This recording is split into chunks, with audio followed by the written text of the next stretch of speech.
Guys, I'm doing it again. It's another crazy over-the-top water-cooled build. This time it's Micro-ATX, so it's a little bit smaller. Might actually be a little bit more challenging for me to get all the parts in there, but I'm featuring, if it's not already obvious, Corsair's Hydro X line of custom water cooling components. If you want to build an open loop, they have pretty much everything you could possibly need. So aside from all those Hydro X components, which I did an unboxing of video recently so you can check out if you want to, I'm using a 2080 Ti, I'm using the Corsair 280X case, I'm using the 3900X and an X570 Micro-ATX motherboard from ASRock, and once this build is all put together and ready to go, I'm going to be selling it for cash. Then I'm going to take that cash and do a charity giveaway with it. Excellent! If you're looking for an air cooler that looks great, supports 230 watt TDP CPUs, and doesn't break the bank, check out the Enermax ETS T50X. It's available in black or white and features addressable RGB lighting, which can be controlled by your motherboard, support for all current mainstream Intel and AMD CPUs, including socket AM4, and 5 direct contact heat pipes with an asymmetric design for better RAM compatibility. There's a patented air guide with a rotatable grill to direct your airflow too, so click the sponsor link in the description to learn more. You guys did hear me right. I'm going to be selling the system via an auction, and then 100% of the proceeds are going to be going to charity, and that's going to be part of the annual charity event that Kyle and I have been having, which is going to be end of November or beginning of December. There's still some details to be worked out, but yes, you might be the one who ends up with the system if you got the cash to pay for it, and if you can pick it up in person, because that's going to be the other requirement. In-person pickup only. I'm not gonna ship this. Enough about that though, let's go over the rest of the parts I'm gonna be using today. It's so nice when you have a bunch of parts all lined up like this, looking pretty. I'm just gonna start from the left and move over to the right. So first off, we're going with a small form factor power supply for this build, just to allow for some more room in the case. Again, Micro-ATX case, and we might be limited on space inside. So going with the SF750, it's still 80 plus platinum, 750 watt power supply, so it's got all the juice you need, just more room inside is really what we're aiming for. XC7RGB is the water block we're using. This one is compatible with both AM4 as well as Intel mainstream sockets. Got some RGB going on in there as well. We have a Corsair MP600 2TB NVMe SSD. This is the PCI Express Gen 4.1 with insane read and write speeds up to 4,250 megabytes per second writes, up to 4,950 megabytes per second reads. That's insane, and 2 terabytes, so plenty of space. As already mentioned, we got the 3900X in here, so it's a 12-core, 24-thread processor, which is great for gaming, great for multitasking, great for just about anything you might want to throw at it. It's very limited if you're looking for Micro-ATX X570 boards, but ASRock has the X570M Pro 4 right here, which has a nice black and white aesthetic. We're going for a mainly white aesthetic with this build, but black blends in well as well. And it's got all the features you'd need to get the system up and running. And thanks ASRock for being one of the first out of the gate with a Micro-ATX X570 board. We have a PCIe extension cord, which I may or may not be using. That's just there for hopeful usage. We've got two radiators, the XR5 360 and 240, so 240 millimeter for the front and a 360 for the top, which is what the case supports. The case again is the Crystal 280X from Corsair, and they actually have an RGB version of this that comes kitted out with RGB fans. I just got the standard version because I've got some white RGB fans we're going to be adding in here. Here's the exploded view. It's one of these sort of wider stance, boxier style cases, but that will give us a little room in the power supply area, hopefully to finagle extra cables or maybe water cooling parts. For memory, we have a real nice 3600 speed kits of Corsair Vengeance Pro RGB. So this is the newer stuff that has individual addressable LEDs all along the light bar that goes across the top. It's a real nice looking memory, and it's going to blend in real nice with all the other Corsair parts in this build. 4x16 gigs, so 64 gigs total, and again 3600 speed, which is the sweet spot for Ryzen. Here's our GPU block. This is the XG7 RGB, which is a full cover block that also has RGB lighting integrated. They have a couple different versions of this. This is the one that is compatible with the RTX 2080 Ti Founders Edition. But Corsair actually also has a nice website page on their website. If you look up this block, and you can specifically look at any given model of RTX 2080 Ti, and it will tell you whether or not it's compatible. Because what you really need is the same layout on the PCB that the Founders Edition has, and there's lots of graphics cards that use that. So go to the website, choose that card, choose any card that you might want from the drop-down, and that's why I chose this Asus Dual RTX 2080 Ti. It does come overclocked out of the gate, I think, with the 1650 boost clock, and of course very good to know through that compatibility tool that it will work with our XG7 RGB block. For fans, we have a couple sets of the Corsair white white version of the light loop 120mm fans. So 3 fans in each of these boxes. They have a really cool RGB effect, so I think it's going to really finish off the build and give plenty of lighting to go in there along with the otherwise white aesthetic. And then we've got our pump reservoir combo over here, which is the XD5 RGB from the Corsair Hydro X series, which also has RGB lighting, also has both a pump and a reservoir integrated into the same unit. I think this is going to be one of the more challenging parts to actually figure out where it goes though, because again, Micro-ATX case, not a ton of space in there to work with, so I got to figure out where exactly that is going to end up. Rounding things out, I've got a kit of Corsair's white sleeved cables. I'm not sure how many of these I'm actually going to end up using, but they are there and available for me. We've got all these fittings, valves, and other components for the in-between of the tubing. Up in front, Corsair actually has both a flexible tubing and a hardline tubing set. We are going to be using hardline today, so we actually have this, which is acrylic tubing. It's going to be my first time bending acrylic. I usually do PETG, so that will be fun too. And finally, a disclaimer. This is absolutely going to be a part 1 video because I have no intentions of finishing today. We actually have a cutoff in a little while, so we're going to get as far as we can go. I'm hoping I can get the GPU block installed and maybe get a test setup in the case and get a better idea of where things are going to fit and what extra parts I might need to order to get everything finished off. Let's get started.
So we've gotten much work done and we finally got the case out of the box, so just taking a look at that. This is actually my first time working with this case directly. We do have the motherboard all set up though. It has the CPU block installed. Really nice thing about these blocks is they come with all of the thermal paste pre-installed, and you may or may not like that. I'm sure some people are going to replace that with their own thermal paste, but for most people I think that does simplify things a bit, makes it a little bit less mess to work with. And also for the GPU block, thermal paste pre-installed, and then the thermal pads for the memory and everything also just pre-installed. I thought there was going to be some plastic strips on top of those that you had to peel off, but you didn't. You basically just take it out of the box, install it as is, and you end up with this nice clean looking finished product here, which in my opinion looks quite nice, so that's cool. The black and white aesthetic is also coming through really nice and looking good so far. We got this what looks like a big old heatsink on this motherboard, but actually if you look at it from the side you're like, oh they must have left a gap there for airflow or something like that. Also 2 M.2 slots on this board, one upper one lower one. Wanted to go with the lower one here, first off so you can actually see what M.2 NVMe SSD is installed. Second, so that it's down in this lower position so you can actually access it, whereas this upper one here is going to be blocked once the GPU is installed. But did want to double check and make sure that we're getting PCI Express Gen 4 out of this slot, and yes we are. Although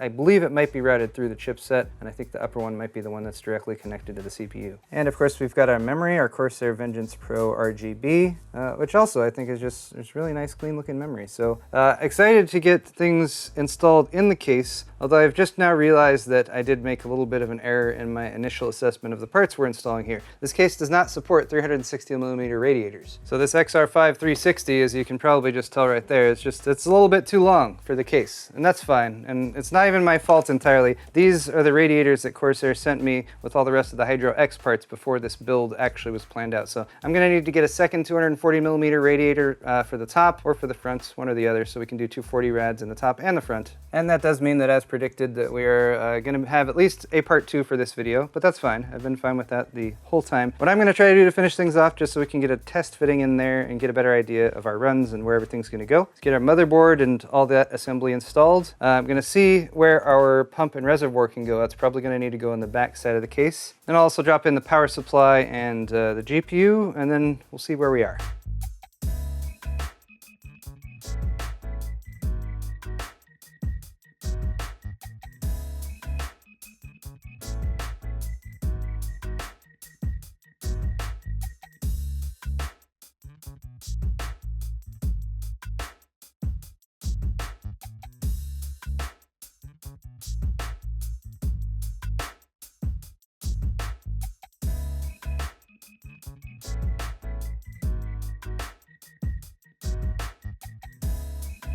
So guys, I think this is about as far along as I am going to get on this project today. We do have a nice test fitting in place. We have learned some things, discovered some things, made some new friends along the way. So as you can see though, we've got the 240mm radiator installed in the front, and we're going to need another one of those to go up in the top. There is 280mm fan and radiator support in this case as well, but I think I'm going to stick with the 240 just again to leave extra space wherever we possibly can. One thing about the front mount on this case though is that these two in and outs for the radiator, I can't really position them at the top. There's only one real mounting location for this 240mm rad, and if those were at the top, there's just a little bit of space, and then the top radiator would definitely conflict with them. So those are going to have to be at the bottom. Not the end of the world, but it does make it a little bit less flexible. We can see that the motherboard's fitting in there real nice though. Graphics card too, I think looking real nice as well, which I'm very happy with. And that means that we've pretty much got everything installed as far as the major components for both the system as well as the water cooling loop, since the power supply is also installed on the back side there. But we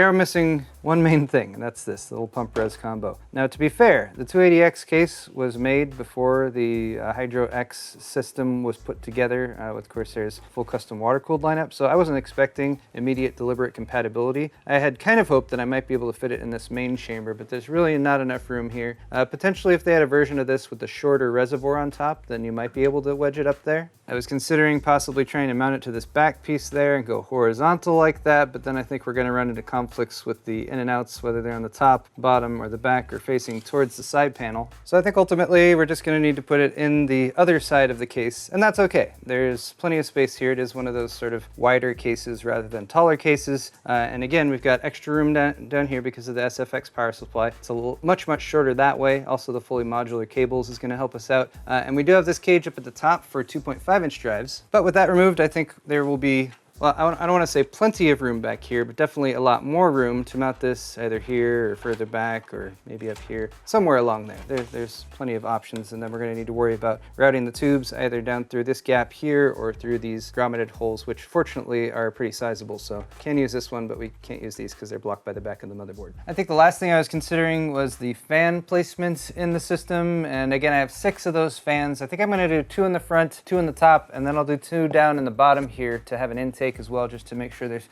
plenty of airflow in the case. But guys, I think that's going to wrap it up for this video. This has been part 1 of my epic build featuring Corsair Hydro X custom water cooled components in the Corsair Crystal 280X case. Stick around for part 2, and of course remember, if you've got some reasonably deep pockets, this is going to be up for auction, but that's still a couple months off, so stay tuned for further details on that. Thank you so much for watching this video though. Hit the thumbs up button if you enjoyed it, and we'll see you guys next time.